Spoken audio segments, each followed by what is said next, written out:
cesaret edip kendi saçımı kendim keseceğim. Yani kesmeye çalışacağım. Emir büyük yerden.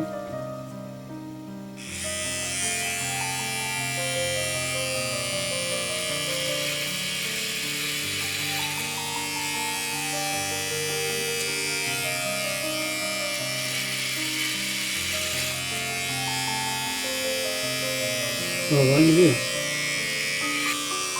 Sen 6 ay uğraş. 6 ay mı? Yazın başından beri.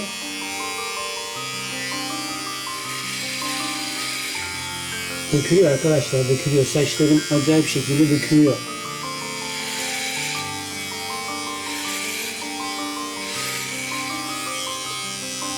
Saçlarım dökülüyor, kafamda saç kalmayacak.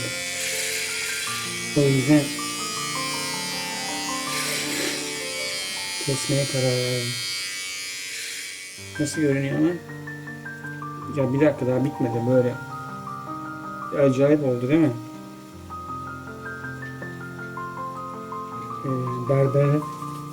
Berbere gitmenin faydaları.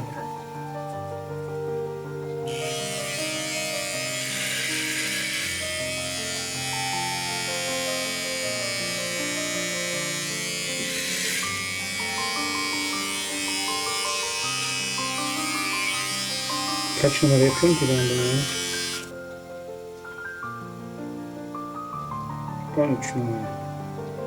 Aslında 21 ile başlamam gerekiyordu. 13 ile başlamışım.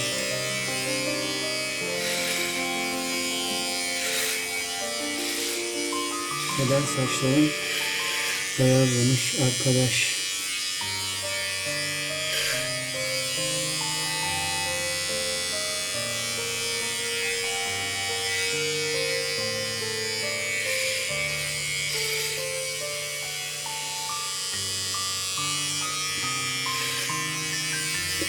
Beyazlar çıktı ortaya vallahi.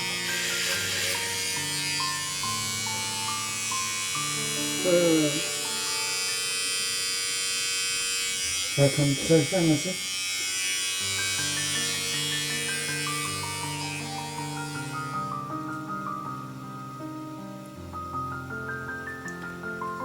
Üzülmüyorum ya. Beni uzar. Kimi uzun seviyor, kimi kısa.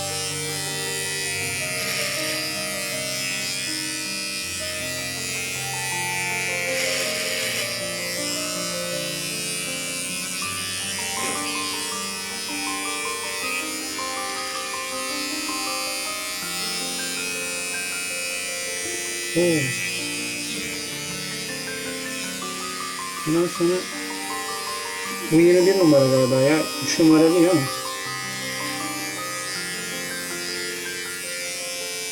Galiba dünya varmış ya. Selçuk gelinde. Hoş geldin Selçuk.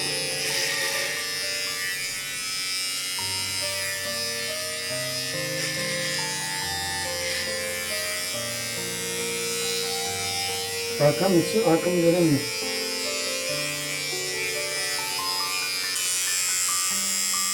Arkamı göremiyorum ya. Arkam, şurada bir şey var değil mi? Şurada var. Evet ya. Bunu böyle kalsın.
Ben beğendim.